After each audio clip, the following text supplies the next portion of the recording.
Shalom, shalom, shalom, shalom, shalom. Gloire à Jésus, gloire à Jésus. Dieu est bon. Nous lui rendons donc grâce pour la faveur qu'il nous accorde d'être encore là aujourd'hui. C'est vrai, nous avons commencé avec un petit retard, mais nous sommes là pour notre rendez-vous de chaque samedi. Il fallait que je prenne un peu soin des enfants avant de m'y lancer. Dieu soit loué. Nous bénissons les Seigneurs pour ces temps. Nous bénissons les Seigneurs pour la grâce qu'il nous accorde encore d'être là. J'ai béni les Seigneurs pour toi qui auras l'occasion de me suivre. Que le Seigneur te bénisse. Je te dis d'avance bon samedi. Donc voilà, nous sommes là comme d'habitude. C'est un moment privilégié pour nous. C'est un temps pendant lequel nous avons l'habitude de partager la parole de Dieu. Et aujourd'hui, nous venons avec un nouveau thème. Les thèmes que le Seigneur nous a donnés aujourd'hui. Les thèmes que nous allons partager aujourd'hui sur la parole de Dieu. Et nous avons intitulé ces thèmes, nous avons dit, prenons donc garde. Prenons donc garde, c'est les thèmes d'aujourd'hui, c'est ce que nous allons partager aujourd'hui. Je ne sais pas comment je peux faire pour dire aux gens que je suis là, tellement que j'ai commencé un peu en retard. Je vais essayer d'inviter certaines personnes pour leur faire signe que nous sommes là. Pour leur faire signe que nous sommes là. Voilà. Je vais inviter certaines personnes. De faire signe que nous sommes là. Voilà. Voilà. Bon, je crois que avec ça, au moins une partie sauront que nous sommes là. Ils sauront que nous sommes là. Donc, voilà.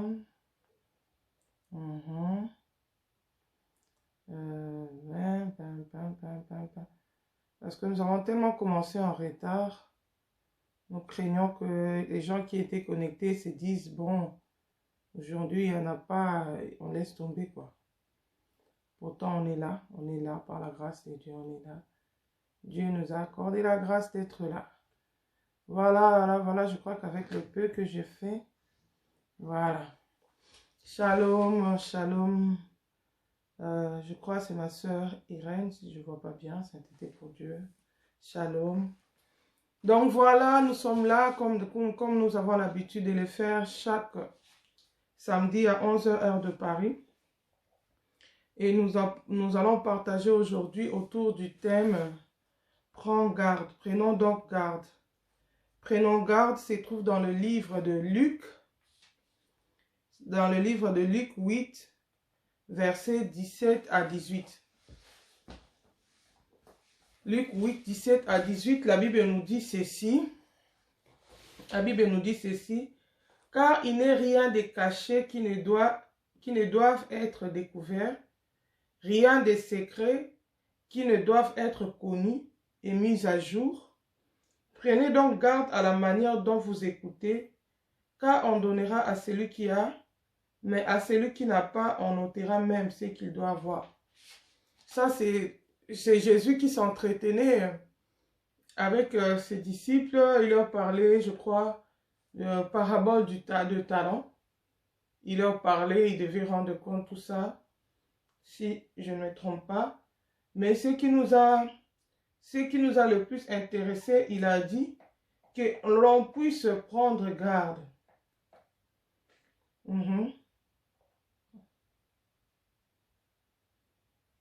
Les disciples lui posaient beaucoup de questions. Il leur répondait si la sémence qui est tombée sur les épines, sur la pierre, tout ça, c'était la parabole du semeur. Il a dit, prenez garde, donc à la manière que vous écoutez.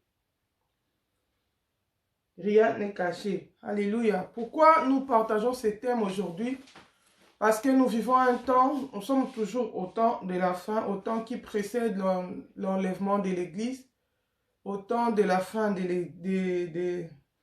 nous tendons vers la fin de la grâce, la fin du pèlerinage de l'Église de Jésus-Christ sur la terre, car bientôt Jésus reviendra pour enlever son Église. Bientôt l'enlèvement aura lieu. Mais avant que l'enlèvement ne prenne lieu, le Seigneur continue à parler à ses enfants, le Seigneur continue à affermir ses enfants, le Seigneur continue à leur communiquer sa parole. C'est comme ça qu'il ne cesse d'envoyer ses serviteurs, il ne cesse d'envoyer. Au temps où nous sommes, la Bible nous dit que le Seigneur a répandu son esprit sur toute chair. Parce que nous vivons le temps de Joël 2. Dans Joël 2, il est dit, en ces temps-là, au temps où nous sommes, le Seigneur répandra son esprit sur toute chair. Vos fils et vos filles prophétiseront. Vos jeunes gens auront des visions. Vos vieillards auront des songes. Le Seigneur le fait pourquoi? Il augmente le nombre de gens au travers duquel il parle, au travers duquel il donne des avertissements. Pourquoi? Parce que les temps sont proches. Parce que le temps est court. Sa venue, c'est pour bientôt. La venue du Seigneur, ce n'est plus pour longtemps. C'est pour bientôt. C'est pourquoi le Seigneur nous parle comme ça. C'est pourquoi le Seigneur nous parle comme ça d'une manière et d'une autre. Il continue à avertir. Autant nous sommes, le Seigneur parle, il utilise même des petits-enfants, il utilise des grandes personnes, ils utilisent des anonymats, des gens qu'on ne connaissait pas, des gens qui n'avaient pas de grands noms, des gens, pourquoi? Parce que les grands noms dessus, ils ont commencé avec l'évangile, mais ils sont arrivés à un point où ils commencent à travailler pour le ventre. Ils sont arrivés à un point où ils amènent les brebis à la dérive, ils ne disent plus la vérité. Pourquoi? À cause de leurs intérêts personnels. Mais le Seigneur aujourd'hui vient nous dire, prenez donc garde. Il vient nous avertir, il nous dit, prenez garde. Il y a beaucoup de choses qui se passent dans le monde. Il y a beaucoup de messages, il y a beaucoup de révélations. Ce n'est pas étonnant parce que le Seigneur avait déjà dit que dans ces temps-ci, il y aura tout ça. Mais dans tout cela, toi qui es enfant de Dieu, toi qui es chrétien, toi qui pries, ne prends pas tout à la légère. Ne prends pas tout. C'est vrai que des fois, il y a la confusion, on ne sait plus à quoi c'est livré. Des fois, on se sent menacé, tu sens que tes intérêts sont menacés. Tu ne sais plus à quoi t'es livré. Tu ne sais pas si tu dois rejeter en bloc, tu ne sais pas si tu dois considérer. Pourquoi? Parce qu'il y a une cacophonie des choses, même dans la vie courante, même dans les événements qui se passent dans le monde. Des fois, ça nous perturbe. On se demande, on se dit, mais on va où là? Bien-aimé, dans tout ça, la Bible dit que celui qui écoute, prenne donc garde. Toi qui écoutes l'information à la télé, toi qui écoutes les événements qui se passent dans le monde, toi qui écoutes les révélations du Seigneur, les avertissements du Seigneur, parce que le Seigneur ne reste pas silencieux, il continue à nous parler. Alléluia. Il continue à nous parler, il ne reste pas silencieux. Toi qui écoutes peut-être des révélations de la part de Dieu, ta responsabilité devant le Seigneur, c'est de prendre garde. Bien-aimé, tu écoutes, fais attention. La Bible dit que celui qui écoute, fasse attention. Apprends à comprendre les temps dans lesquels nous sommes. Et quelle est la volonté de Dieu pour toi par rapport à ces temps. Tu as écouté, on a dit ceci. Tu as écouté, on a dit cela. Prends le temps de consulter le Seigneur. Prends le temps d'aller en profondeur dans ta relation avec le Seigneur. La Bible dit, toi qui écoutes, fais attention. Aujourd'hui, nous sommes dans une catégorie de gens. Il y en a qui pensent qu'ils sont déjà arrivés, ils sont bien avec le Seigneur. Il y en a qui sont là. L'Église est en train de se mordre. Nous sommes en train de se mordre les uns les autres. Les uns, vous irez en enfer, vous irez, vos histoires là, ils sont perdus. Surtout les gens qui sont dépouillés et les gens qui ne sont pas dépouillés. Ceux qui sont dépouillés disent à ceux qui ne le sont pas, vous irez en enfer. Parce que vous n'êtes pas dépouillés, vous êtes dans la propriété de Jézabel. Et ceux qui ne sont pas dépouillés disent à ceux qui sont dépouillés, vous êtes dans les sectes, vous êtes perdus, vous êtes dans ceci, cela. Tout le monde s'en fout, tout le monde mène sa vie selon son propre désir. Mais bien aimé, ayons un peu le réflexe des vrais enfants de Dieu. La Bible dit que les vrais enfants de Dieu prenaient le temps de consulter le Seigneur dans tout ce qu'ils faisaient. il faisait attention, il prenait garde à ne pas s'engager dans quelque chose qui n'honore pas les seigneurs, à ne pas s'engager dans une affaire où ils seront sans Dieu, dans quelque chose dans laquelle Dieu ne va pas les accompagner. Alléluia. Il voulait être rassuré de la présence de Dieu. Je peux prendre d'emblée l'exemple du roi David. Aujourd'hui, nous allons voir aussi son exemple. Le roi David, c'était quelqu'un, malgré qu'il était roi, c'était un homme de guerre, il avait l'expérience. Ma soeur, si tu peux partager, comme ça les autres personnes sauront que nous sommes là, parce qu'on a commencé 9 minutes en retard aujourd'hui. Donc, le roi David, c'est quelqu'un qui avait de l'expérience, c'est lui qui avait terrassé les grands Goliath, c'est lui qui avait combattu tout ça, les Philistins, il avait de la réputation, c'était un homme de guerre, il avait de l'expérience. Mais si tu regardes l'exemple de David, chaque fois qu'il y avait peut-être un combat, il y avait un événement qui menaçait le pays, lui en tant que roi, il pouvait directement s'engager parce qu'il représentait la nation, mais il prenait toujours le temps de consulter les seigneurs. Il prenait toujours le temps de consulter les seigneurs. Il ne pouvait pas s'engager dans une chose sans qu'il ait écouté les seigneurs. Tu vas entendre David, il est en train de dire, monterai-je, combattrai-je. Alléluia. Même Abraham, quand Sodome et Gomorrhe ont été attaqués, on avait amené les Lot en captivité. Il a consulté les seigneurs. Bien aimé, autant nous sommes, c'est pas le temps, on a dit c'est leurs histoires là. Vos histoires là. Bien aimé, ne sois pas sage à tes propres yeux. La Bible dit dans Proverbe 3, verset 7, ne sois pas sage à tes propres yeux. Bien aimé, beaucoup de gens pensent que leur intelligence est l'intelligence de Dieu. La compréhension qu'ils ont de la parole de Dieu, c'est ça aussi, la compréhension que Dieu a de la parole de Dieu. Leur pensée, non. La Bible dit, les cieux et la terre sont élevés.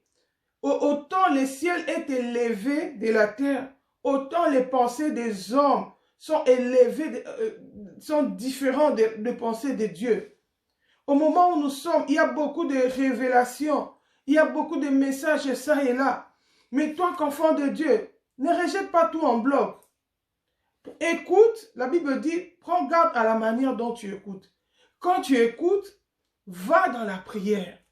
Va dans la prière. Même les gens qui rejettent le dépouillement, c'est quoi? Ils rejettent tout en bloc.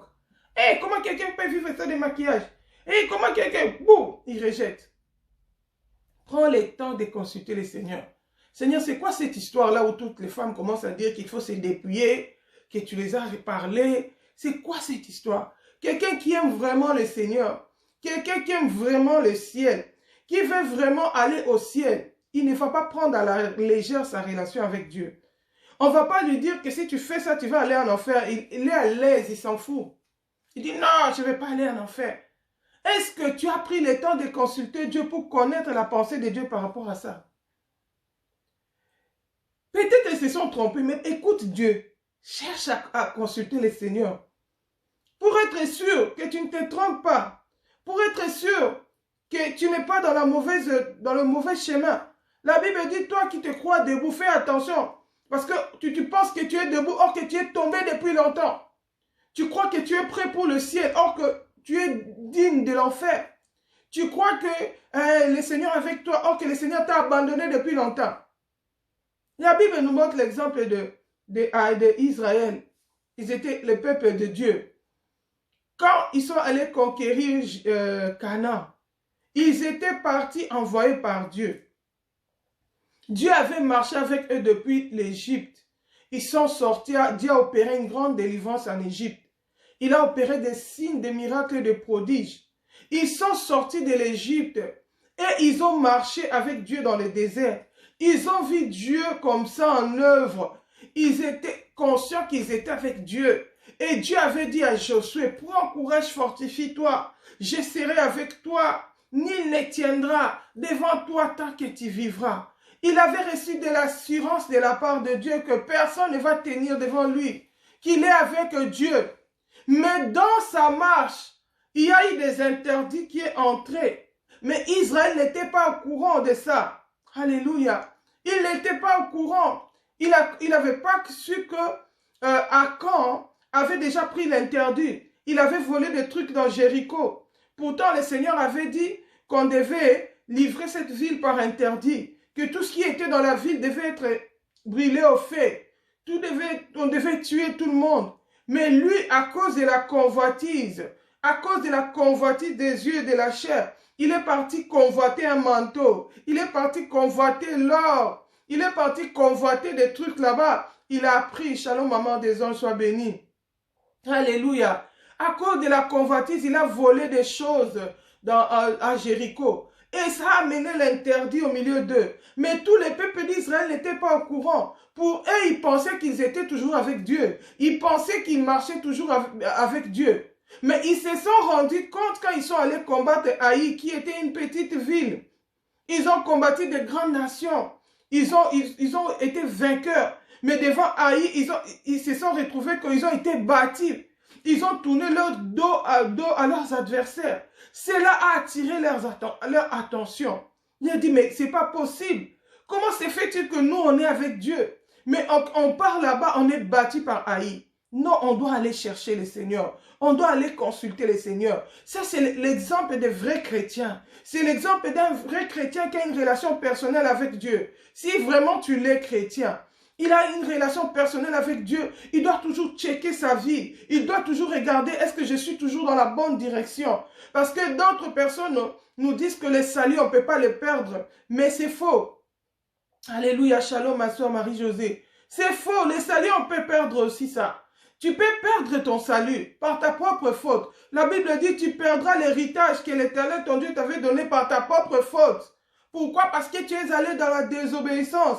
Pourquoi? Parce que tu es allé dans le péché. C'est pourquoi des gens qui comprenaient la parole de Dieu comme les rois David, quand ils marchaient, la Bible dit que chaque fois, alléluia, chaque fois, il checkait sa vie.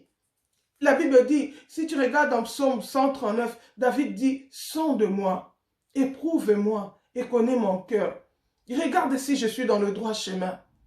Et conduis-moi sur la voie de l'éternité. Sur la voie de l'éternité. Sonde-moi, éprouve-moi. Parce que je suis un homme. Je peux penser que je suis dans le vrai. Mais or que je me suis déjà écarté. Tu entends des événements dans le monde.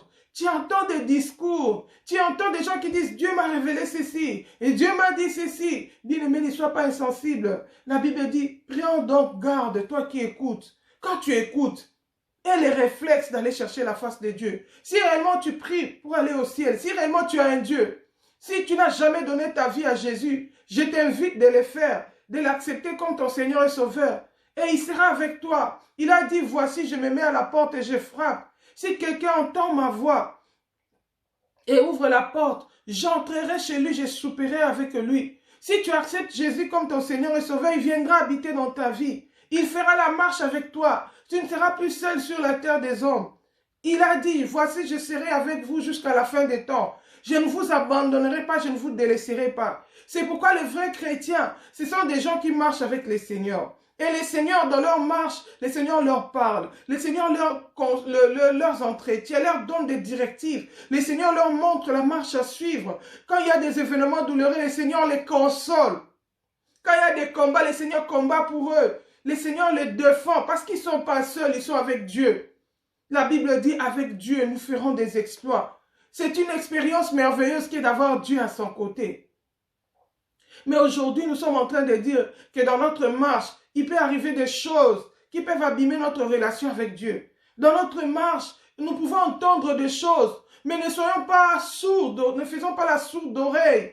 C'est comme quelqu'un qui marche sur une voie et il entend des gens dire hey, ne va pas là-bas, ne va pas là-bas. Tu ne sais pas qu'est-ce qu'il y a devant. Tu ne sais pas, peut-être qu'il y a un accident là-bas. Peut-être il y a un trou là-bas. Peut-être on est en train d'assassiner les gens là-bas. Tu entends des gens. Prête d'abord attention, qu'est-ce qui se passe? C'est comme quand on conduit une voiture. Tu remarques que les gens qui viennent en sens opposé te font des appels de phare. Tu dois tirer attention, qu'est-ce qui ne va pas avec moi? Pourquoi? Peut-être j'ai oublié, ils vont te dire, peut-être tu as oublié d'allumer tes lampes. Ah, mes lampes sont éteintes. Tu allumes pour bien voir. Peut-être tu as mis trop sang. Tu as mis les phares, c'est trop, c'est sang. Ça gêne le sens inverse. Quand ils vont te faire des appels de phare, tu vas te rendre compte. Ah, non. Peut-être que tu as déjà un pinet qui est parti. Tu as déjà un pinet qui est dégonflé. Mais si tu te dis, ah, ces gens-là, ils aiment seulement déranger les gens dans la route. Moi, je ne vais pas entendre tout ce qu'on me dit. Moi, je me consacre sur ma route. Bien-aimé, tu peux aller faire un accident et mourir. Tu peux connaître un dégât dans la route. Pourquoi? Parce que tu as rejeté tous les avertissements. Tu as rejeté tous les appels de phare qu'on te disait, qu'on te faisait dans la route. D'autres gens peuvent te faire des klaxons. Nous savons tous que les klaxons, ça fait mal aux oreilles. Ça dérange. Il y a des endroits même où c'est interdit de klaxonner. Mais tu peux faire des appels de phare parce que le bruit, la nuisance sonore. Bien aimé. Mais les klaxons, on ne les fait pas n'importe comment. On les fait quand il y a un danger. Tu entends un klaxon, pion. Réflexe d'un vrai chrétien, c'est d'abord de chercher à comprendre pourquoi les gens klaxonnent. C'est comme aussi dans la vie chrétienne. Il y a des gens qui peuvent te parler doucement. Il y a des gens qui peuvent te faire des appels de phare. Mais il y a aussi des gens qui peuvent venir avec des trucs agressifs. Des trucs qui menacent ta situation. Mais bien aimé, prends garde toi qui écoutes. Ne sois pas trop, ne sois pas sage à tes propres yeux. Ne pense pas que tu es déjà arrivé. Ne pense pas que tu ne peux rien apprendre de gens. Ne t'entête pas. Parce que la Bible dit ne sois pas méchant. Ne sois pas trop méchant. De peur que tu meurs avant le temps à cause de ta méchanceté. Pourquoi? Parce que tu es méchant. La Bible nous montre l'exemple de quelqu'un dans la Bible qui était méchant, c'est Nabal. Nabal, le mari d'Abigaïl. Dans 2 Samuel 25, 25, tu vas entendre Abigaïl est en train de parler avec David. Il dit, ne fais pas attention à mon mari. Ne fais pas attention à lui. Il est fou comme le dit son nom. Nabal, il y a de chez lui de la folie. Mais Nabal posait des actes qui mettaient sa vie en danger. La Bible nous montre l'exemple de David qui a envoyé ses serviteurs pour aller demander de la nourriture chez Nabal, du pain et de l'eau. Mais Nabal les a ridoyés. Il les a répondu méchamment. Il était tellement méchant. Il ne savait pas que David avait le pouvoir de les tuer. Ce qu'il faisait mettait sa vie en danger. Mais il ne faisait pas attention aux gens. Il était tellement méchant, il était tellement sûr de lui. Et la Bible dit que quand ses serviteurs sont allés voir Abigaïl, ils ont dit notre maître est tellement méchant qu'on n'ose même pas lui parler. On a même peur de lui adresser la parole. Il s'est mal comporté devant les serviteurs de David. Il met notre vie en danger. Et la Bible nous montre que quand David a écouté la réponse de Nabal, il était tellement énervé, il a dit aujourd'hui je vais le tuer. J'ai été bien avec lui. C'est comme ça qu'il me paye. Aujourd'hui la mort va entrer dans sa maison.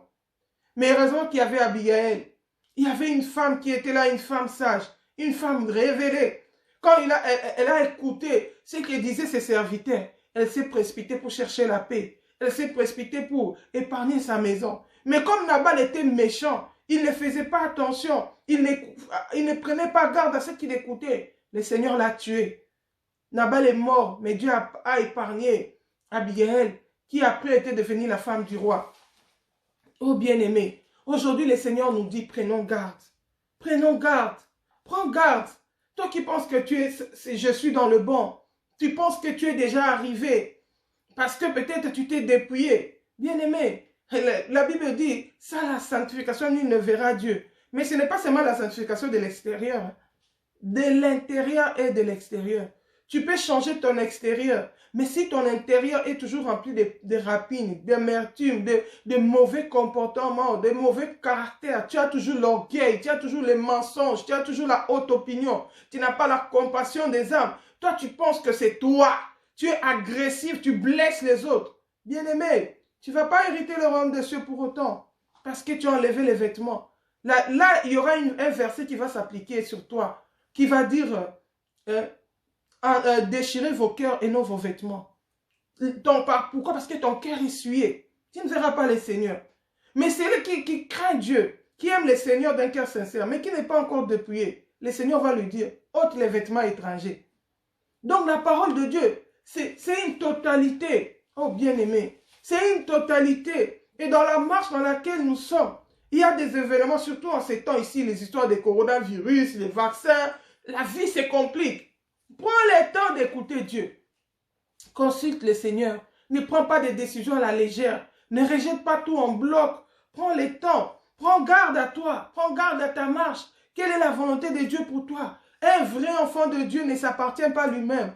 Elle est une brebis entre, il est une brebis entre les mains du Seigneur. Le Seigneur, c'est notre berger. C'est lui qui nous conduit. Alléluia. C'est lui qui nous conduit. Et la Bible dit que l'Éternel est mon berger. Il me conduira vers des eaux paisibles. Il me fait reposer vers de verts pâturages. Donc il y a quelqu'un qui nous montre le chemin. Il y a quelqu'un qui nous conduit. Nous devons prendre la peine de l'écouter. Alléluia. Nous allons voir l'exemple du roi David. Avant de voir l'exemple du roi David, je préfère qu'on voie un peu l'exemple de Moïse. Moïse, je suis dans Exode 4. Exode chapitre 4, versets 24 à 26. Je vais un peu lire la parole de Dieu. Que nous dit la Bible? Là, on nous montre l'exemple de Moïse.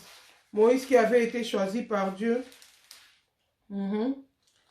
La Bible dit, ici Moïse, nous connaissons tous que Moïse était un enfant qui a été choisi par Dieu, que Dieu avait épargné depuis sa naissance.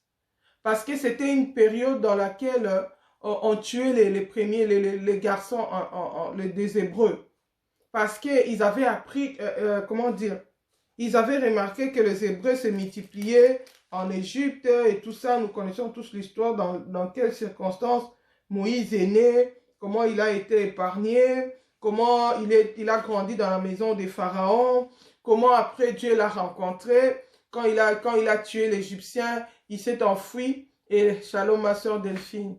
Il s'est enfui et la Bible dit que quand il est allé paître le brebis de Jéthro en Égypte, quand il avait fui chez Jéthro, il avait fui l'Égypte parce qu'il avait peur pour sa vie qu'on le tue. La Bible nous montre que quand il est allé sur la montagne paître les brebis, on est venu lui dire, et le Seigneur l'a apparu. Le Seigneur l'a envoyé pour aller libérer Israël de la servitude en Égypte. Alléluia. Vraiment partager pour que les autres sachent qu'on est là. Pour aller délivrer Israël de l'Égypte. Donc Moïse était vraiment sûr qu'il était avec Dieu. Que c'est Dieu qui l'avait envoyé. Dieu l'a envoyé dire retourne en Égypte. Je suis descendu pour délivrer mon peuple. Donc ce n'était pas un serviteur imposteur. Ce n'était pas un faux prophète. C'était un vrai prophète. Et il avait l'onction de Dieu. Dieu avait impacté sa vie de l'onction. La Bible dit que quand Moïse jetait son bâton, ça pouvait devenir un serpent. Quand il mettait sa main dans sa poitrine, ça revêtait la lèpre. Donc le miracle accompagnait le ministère de Moïse. Et il était dans une mission que le Seigneur lui-même l'avait confiée. Parce que beaucoup de gens vont aussi en mission sans qu'ils soient envoyés par le Seigneur. Ils s'engagent dans des choses sans le Seigneur. Mais Moïse ne s'était pas engagé seul. Il était parti envoyé par le Seigneur. Le Seigneur l'avait réellement envoyé d'aller libérer Israël.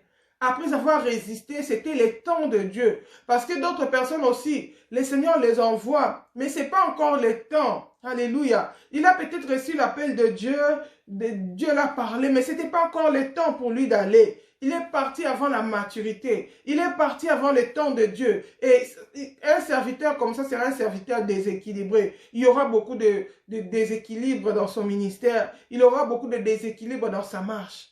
Alléluia. C'est pourquoi Jésus, avant d'envoyer ses serviteurs, ses disciples, il avait pris 3 ans pour les former.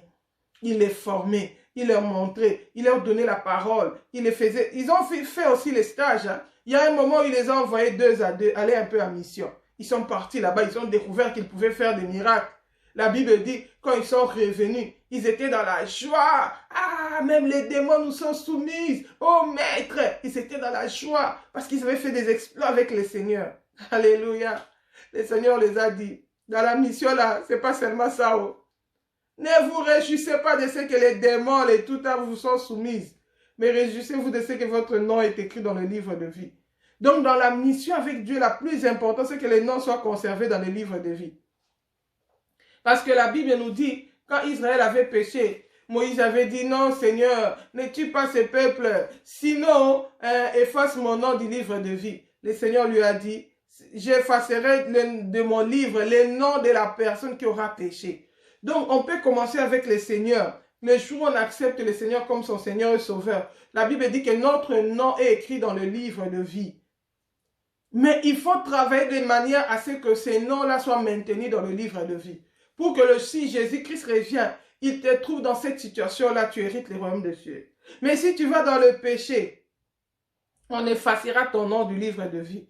Donc, c'est comme ça que les gens qui disent qu'on ne peut pas perdre le salut si on a déjà accepté Jésus, c'est une fausseté. Parce qu'on peut effacer les noms dans le livre de vie. Celui qui entrera dans le royaume des cieux, c'est la personne qui son nom se retrouvera dans le livre de vie. Et qu'est-ce qui fait que les noms soient effacés dans le livre de vie? C'est seulement le péché. Jésus dit, Dieu dit à Moïse, c'est celui qui a péché dont j'effacerai les noms dans le livre de vie. Donc Moïse, il était vraiment dans le vrai, un vrai serviteur de Dieu, envoyé par Dieu, impacté par Dieu, dans une mission confiée par Dieu, dans les temps de Dieu. Mais il y avait un problème dans la vie de Moïse. Nous lisons Exode. Exode chapitre 4, versets 24 à 26. La Bible nous dit ceci. Pendant le voyage, dans un lieu où Moïse passa la nuit, alléluia, passa la nuit, l'Éternel vint à sa rencontre et voulut le faire mourir. Pas Satan ou l'Éternel.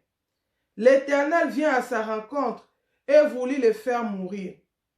Séphora prit un silex, coupa les prépuces de son fils et en toucha les pieds de Moïse en disant, « Tu es pour moi un époux de sang. » Et l'Éternel le laissa. C'est alors qu'elle dit, « Époux de sang » à cause de la circoncision. Bien-aimés, on dit prenons garde. Ici, Moïse qui est dans le vrai, qui sert le Seigneur, la mission là, c'était pas facile. Hein? Il était recherché par Pharaon là-bas parce qu'il avait tué un Égyptien, il avait fui. Mais Dieu le renvoie là où sa vie était en danger. Alléluia. Mais comme il avait écouté le Seigneur, il a obéi. Bien-aimé, c'est comme aujourd'hui, il y a des gens à qui le Seigneur dit, toi tu retournes au Congo. Tu vas dire, hey, la souffrance là, tiens au monde. Qu'est-ce que je vais aller foutre là-bas? Je vais mettre ma vie en danger. Shalom. Je vais mettre ma vie en danger. En Afrique, là où il y a la famine, là, je vais aller faire quoi là-bas? Je vais souffrir avec mes enfants. Tu mets ta vie en danger. Moïse, Dieu l'a ramené en Égypte, là où on les cherchait pour les tuer. Là où sa vie était en danger. Il est parti parce que c'est Dieu qui l'avait envoyé. Alléluia. Mais il est arrivé en cours de route. Lui, il était assuré parce que c'était réellement Dieu. Mais le problème, il y avait un péché dans la maison de Moïse. Il y avait quelque chose, un interdit dans sa maison. Quelque chose qui n'était pas en ordre dans la maison de Moïse. Son fils n'était pas circoncis. Or, la Bible nous dit que Dieu avait dit que si quelqu'un n'est pas circoncis, il ne fait pas partie de son peuple. Il doit être retranché. La mort doit intervenir dans sa vie. Et la Bible nous montre ici, ce n'est pas Satan qui est venu attaquer Moïse. Hein. C'est Dieu lui-même qui a envoyé Moïse, qui est avec lui, qui vient en cours de route pour le tuer. Pourquoi? Parce qu'il n'a pas mis de l'ordre dans sa maison. C'est pourquoi aujourd'hui nous disons, toi qui écoutes les avertissements du Seigneur, toi qui écoutes tout ce qui se passe dans le monde, prends le temps de consulter le Seigneur. Consulter le Seigneur dans tous les sens. Check ta vie pour voir un peu si c'est en ordre avec le Seigneur. Si vraiment tu vas dans la direction où le Seigneur t'a envoyé. Si ce que tu fais, c'est la volonté de Dieu. Si Dieu ne te voit plus à l'Occident, en Afrique, tu veux rester là-bas. Tu es dans la désobéissance, il ne sera pas avec toi. Mais si Dieu te veut, peut-être, je peux dire, tu es en Afrique, tu veux venir en Europe. Dieu te dit, reste en Afrique. Toi, tu veux être en Europe. C'est pourquoi beaucoup de gens, ils ont perdu leur foi aussi en Europe. Parce qu'ils sont venus sans la volonté de Dieu. Mais il y a d'autres gens aussi. Le Seigneur te dit, va là-bas. Moïse qui avait fui pour sauver sa vie, Dieu le dit, va. Malgré ce danger-là, il accepte la volonté de Dieu.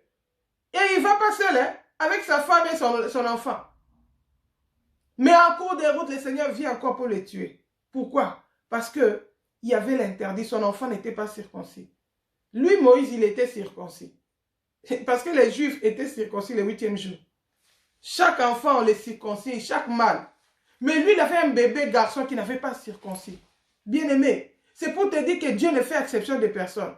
Ce n'est pas parce que tu es pasteur, ce n'est pas parce que tu es apôtre, parce que tu es ministre de Dieu, parce que tu je ne sais quoi avec tous les grades qu'il y a aujourd'hui là. les archibishops, les six et je ne sais quoi là. Qui te garantit les ciels? Qui te garantit d'être dans la volonté de Dieu? Ne crois pas que Dieu va suivre tout ce que toi tu fais. Et il y a beaucoup de gens qui disent, tout ce que tu trouves bon à faire, fais-le seulement, le Seigneur va t'accompagner dans sa faute. Le Seigneur t'accompagne seulement dans sa volonté, dans l'obéissance de sa parole. Moïse, un grand Moïse que Dieu a choisi, un grand prophète. Dieu a envoyé même Aaron pour être sa bouche, son interprète. C'est le même Dieu qui l'envoie, c'est le même Dieu qui vient les tuer en cours de route. Oh bien-aimé, combien de serviteurs de Dieu se sont déjà retrouvés dans des conditions comme ça? Comment un enfant des enfants de Dieu? C'est pourquoi un enfant de Dieu, quand tu vois certaines souffrances arriver dans ta vie, prends le temps de consulter le Seigneur. C'est quoi ça, tu es enfant de Dieu, tu ne parles pas avec ton Dieu. Tu ne t'entretiens pas avec lui. C'est comme tu as un parent avec qui tu ne parles pas. Ce n'est pas normal. La relation de père et fils va dans l'intimité. Ça passe par la parole.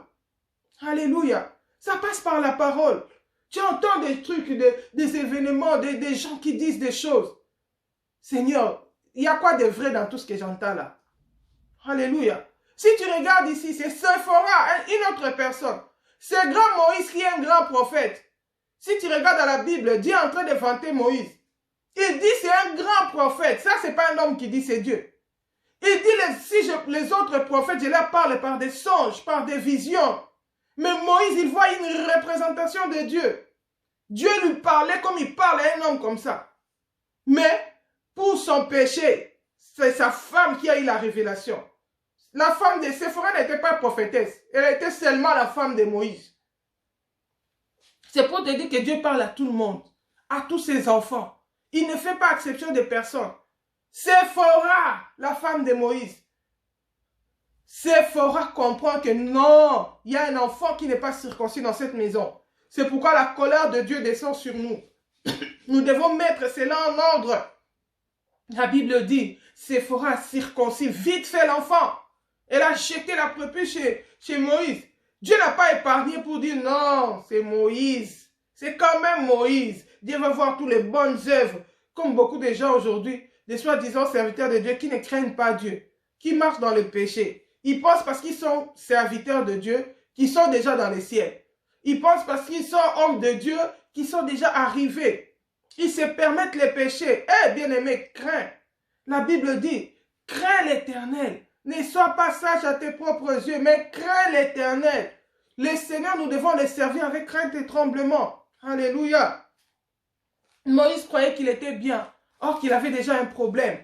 Il y avait un enfant incirconcis dans sa maison. Combien de fois même nous les parents dans les maisons, toi tu pries, mais tes enfants peut-être, ils regardent des programmes qui n'honorent pas le Seigneur à la télé. Tes enfants peut-être, ils ont les copains, copines, ça n'honore pas le Seigneur.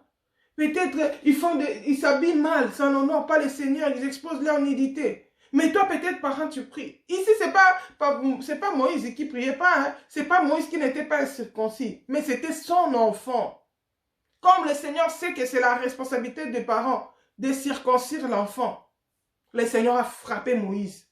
Parce que Moïse était juif. Moïse était circoncis, il devait circoncire son enfant. Alléluia. Nous allons voir le deuxième exemple, l'exemple du roi David. Nous sommes dans 2 Samuel. 2 Samuel chapitre 12. 2 Samuel chapitre 12, versets 1 à 12. Alléluia. Si tu regardes là-bas, c'est l'exemple de David quand il a péché. Quand il avait péché avec la femme d'Uri. Il avait fait tuer Uri. Personne ne connaissait. C'était déjà passé. Même David avait déjà oublié parce que selon lui, il avait réussi son coup. Alléluia. Selon David, il avait réussi son coup.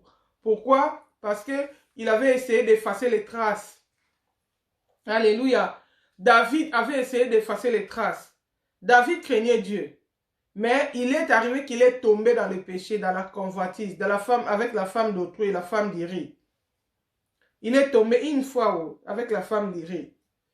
Mais dans ces une fois-là, la Bible nous dit que la femme s'est retrouvée enceinte. C'était devenu maintenant un problème. C'est comme beaucoup de gens, ils vivent dans le péché. Tu sais, les gens, les professionnels du péché, on les attrape difficilement. Mais toi, un enfant de Dieu, si tu vas seulement là-bas, ça va se retourner contre toi. tu ne vas pas passer sans trace. Une fois seulement, il tombe avec la femme d'autrui. Ce n'était même pas dans ses intentions. Mais il s'est retrouvé dedans. Pourquoi? Parce que quand Israël était dans la guerre, normalement, les rois, ils devaient être à la tête du troupeau. Ils devaient être avec le peuple à la guerre. Mais lui, il est resté à la maison. Or, la Bible dit que celui qui retire son épée il est frère de celui qui détruit. Lui, en tant que roi, il devait être en somme avec la tête du troupeau et rester à la maison.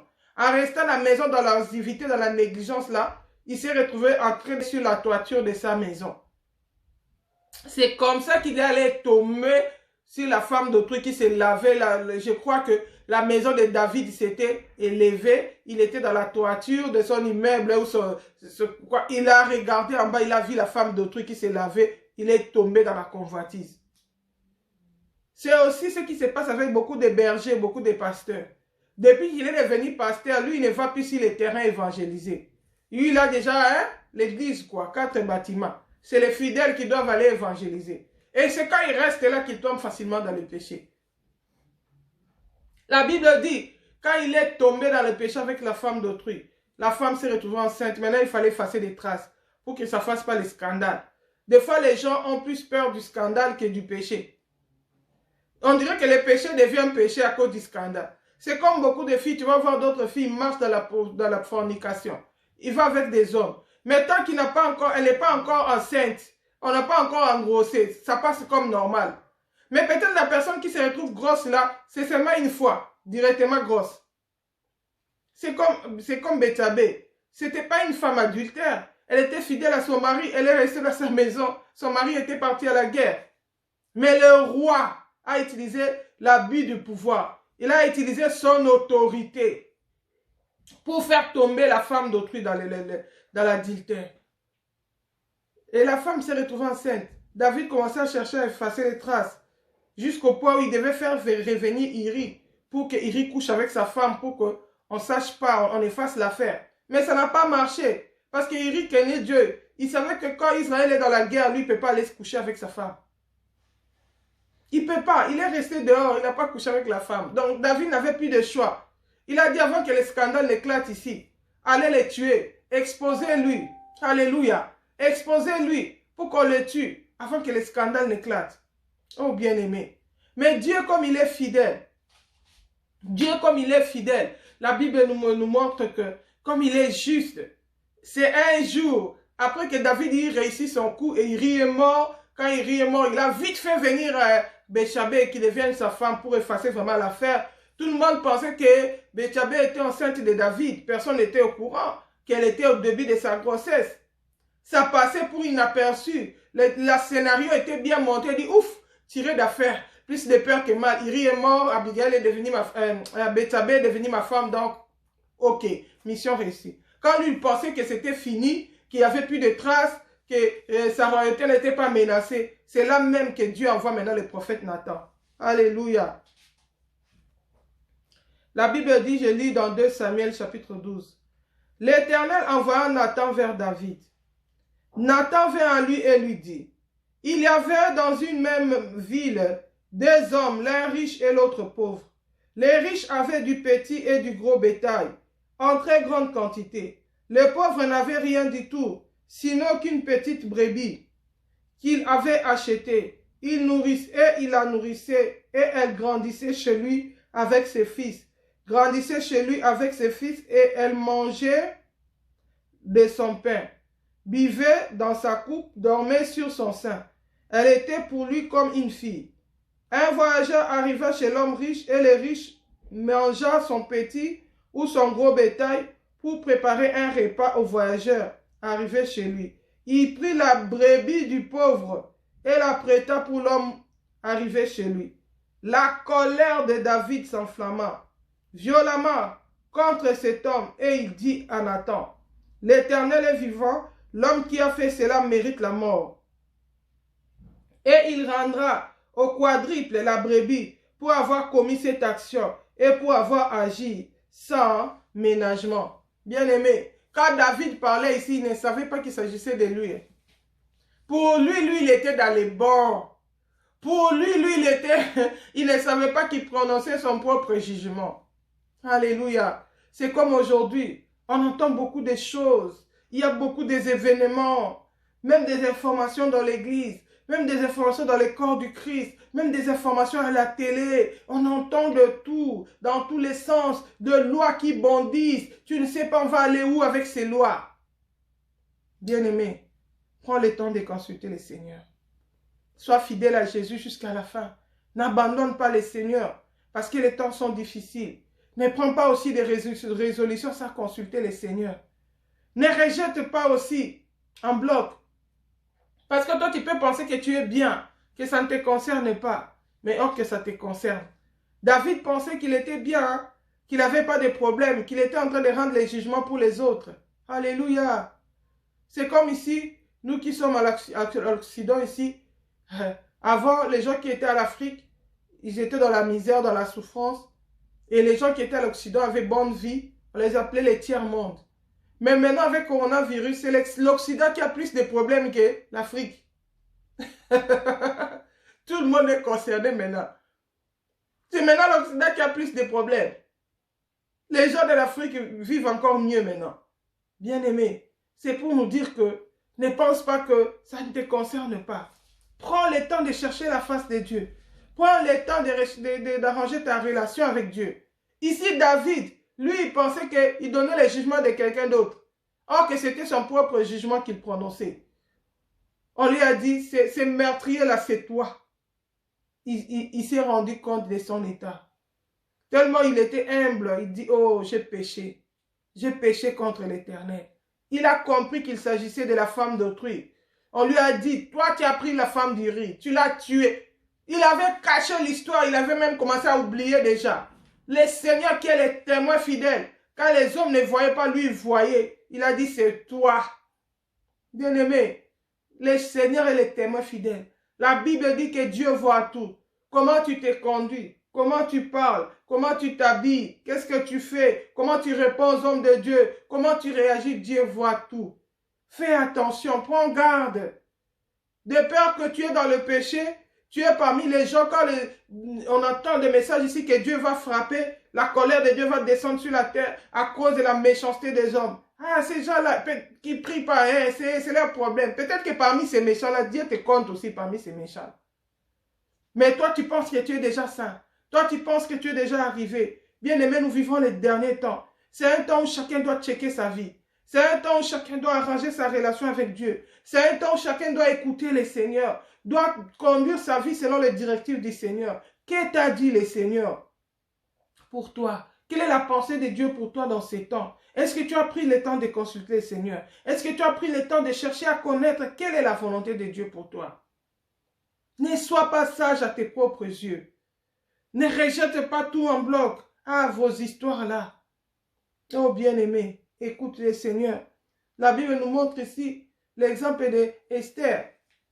On va terminer par l'exemple d'Esther. Esther était dans la cour du roi. Il était bien. Mais dehors là-bas, il y avait une loi. Mardoché, il avait déjà fait signer, Aman avait déjà fait signer une loi pour tuer les Juifs. Quand Mardoché est allé dans le jeûne et dans la prière, il a porté les sacs. Esther était indignée parce qu'on lui a appris que son oncle portait les sacs devant la cour du roi. Elle a envoyé des habits pour qu'on le fasse porter. Mardoché a dit, ici, ce n'est pas le problème des habits. Ici, c'est le problème que notre vie est en danger. Mardoché l'a expliqué la situation. Esther a donné la réponse. Elle a répondu pour son compte. Parce qu'elle savait que comme elle était reine, elle ne pouvait pas aller consulter le roi.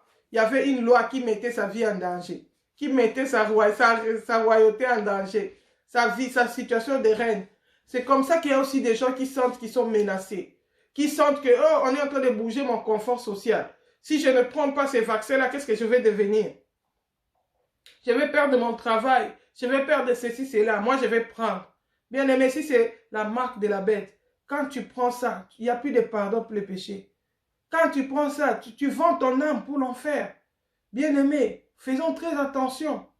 N'entre pas dans la compromission parce que tes intérêts sociaux sont menacés. Parce que tes intérêts, ta vie, tu vois ton intérêt. Non, prends le temps de consulter le Seigneur. Seigneur, vois leurs menaces. Regarde comment la situation est arrivée. Qu'est-ce que je dois faire dans cette histoire? Regarde cette histoire des vaccins. On conditionne tout avec les vaccins. Or, la Bible nous montre dans l'Apocalypse que on ne pouvait pas acheter ni vendre sans avoir la marque de la bête. Aujourd'hui, vaccin conditionne tout. Ici, moi, je suis en Belgique, ici, pour aller en France maintenant, ici. France, on était dans l'Union européenne où toutes les frontières, c'était, on marche, il n'y a pas de contrôle parce que c'est l'Union européenne. Maintenant, contrôle, c'est coronavirus. Avant, c'était seulement tu prends l'avion, pour monter à l'avion, soit disant que tu vas dans les zones rouges, tu dois faire les tests. Mais maintenant, ici, c'est, même pour aller en France en voiture, ici, faire les courses, tu dois avoir les tests. Tu dois prouver que tu as fait les tests de coronavirus. Et demain, quand ils vont dire, tu dois avoir les vaccins. Et quand ils vont dire, pour entrer dans les supermarchés, il faut avoir les vaccins. Déjà, on menace les gens ici, les gens qui travaillent. Si tu ne prends pas les vaccins, tu perds ton travail. Quelle est la volonté de Dieu pour toi, enfant de Dieu? Tu as pris le temps de consulter le Seigneur? Ou bien tu regardes seulement ton travail? Oh non, si je ne fais pas ça, je vais perdre mon travail, je vais perdre ma royauté, je vais perdre mes richesses. Alléluia. Nous allons lire un peu la Bible dans Esther chapitre 4, versets 6 à 14. D'ailleurs, nous allons terminer par cette lecture-là aujourd'hui.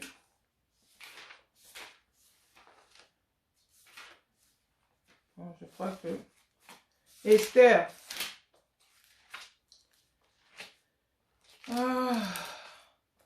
Avec ma grosse Bible ici, des fois j'ai du mal à retrouver des versets. Mais que le Seigneur nous fasse grâce. Mardoché avait dit à Esther, hein, n'imagine pas que tu vas échapper parce que tu es dans la maison du roi. N'imagine pas que tu vas échapper. Oh bien-aimé, n'imagine pas. Ne crois pas que parce que tu es, parce que moi, Esther, si tu regardes Esther, elle avait donné une réponse à Mardoché. Il a dit, tout le monde sait qu'il y a une loi ici. Tout le monde sait qu'il y a une loi ici. Que si tu n'es pas appelé par le roi et que tu pars, ça va se retourner contre toi. Esther 4, 6 à 14, la Bible dit ceci, je lis au nom de Jésus. Attaque sortit vers Mardoché sur la place de la ville, vis-à-vis de la concierge royale. Ça, c'est la version Thomson, la version de ma Bible. La Bible dit, Mardoché lui rapporta tout ce qui lui arrivait, ainsi que les détails de l'argent que Haman avait promis de peser dans le coffre du roi pour qu'on fasse périr les Juifs. Il lui donna aussi une copie du texte de l'édit d'extermination qui avait été publié à Suse. Il la montrerait à Esther. La montrerait à Esther et lui ferait un rapport en lui ordonnant d'aller chez le roi pour demander grâce et l'implorer en faveur de son peuple. Attaque vint rapporter à Esther les paroles de Mardoché. Esther dit à Attaque, je commence au verset 11.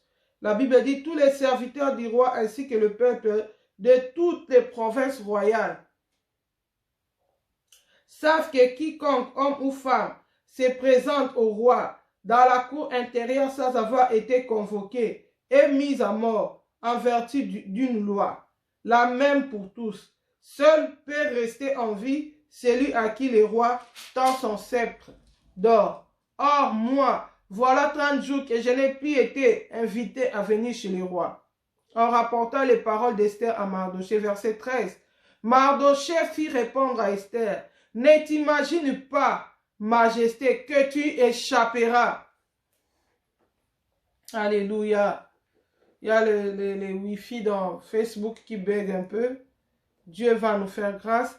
La Bible dit ici, Mardoché fit répondre à Esther, ne t'imagine pas que tu échapperas d'entre les tout parce que tu es dans la maison du roi. Ne t'imagine pas que tu vas échapper.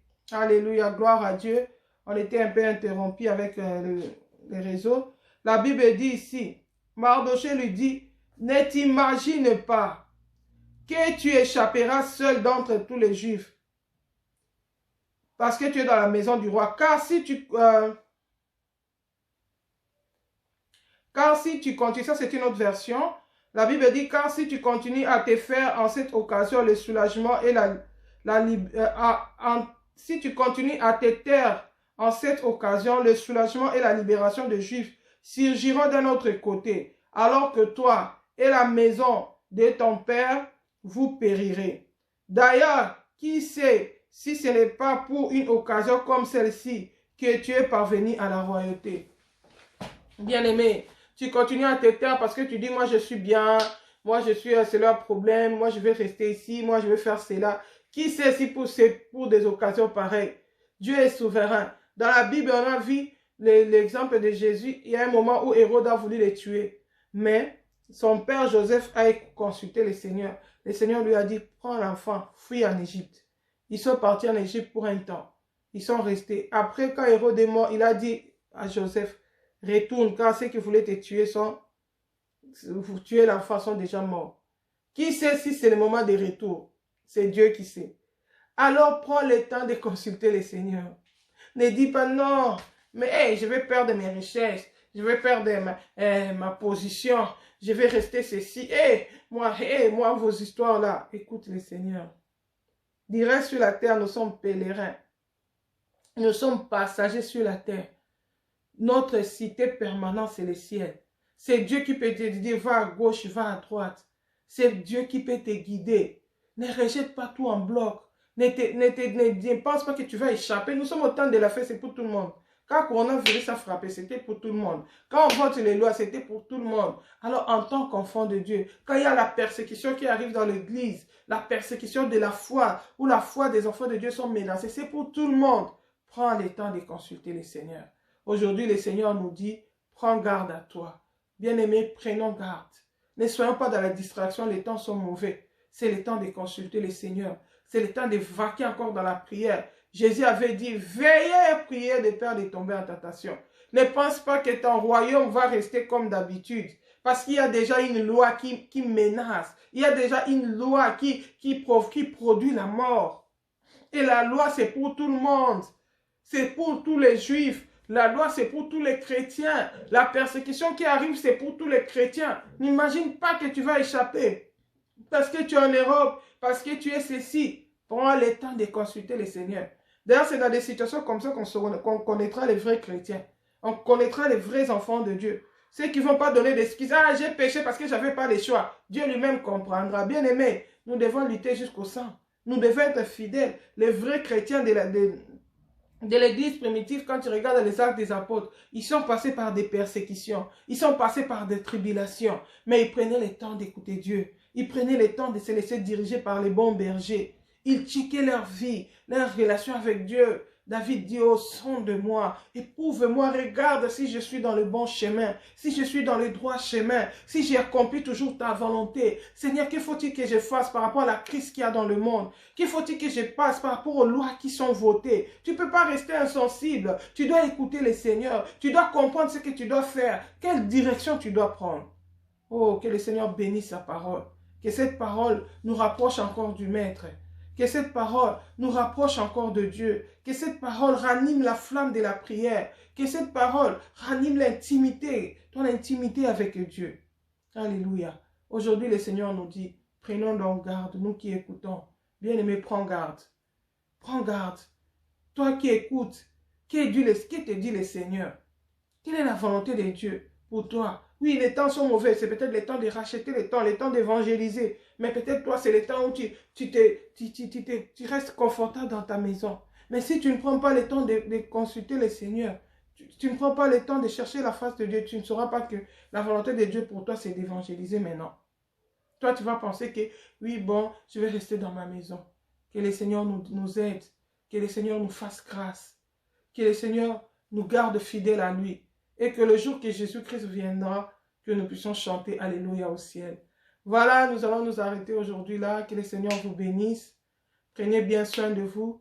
Si Jésus-Christ ne revient pas, on se retrouve samedi prochain à la même heure, 11 h, heure de Paris. Shalom, shalom, soyez bénis.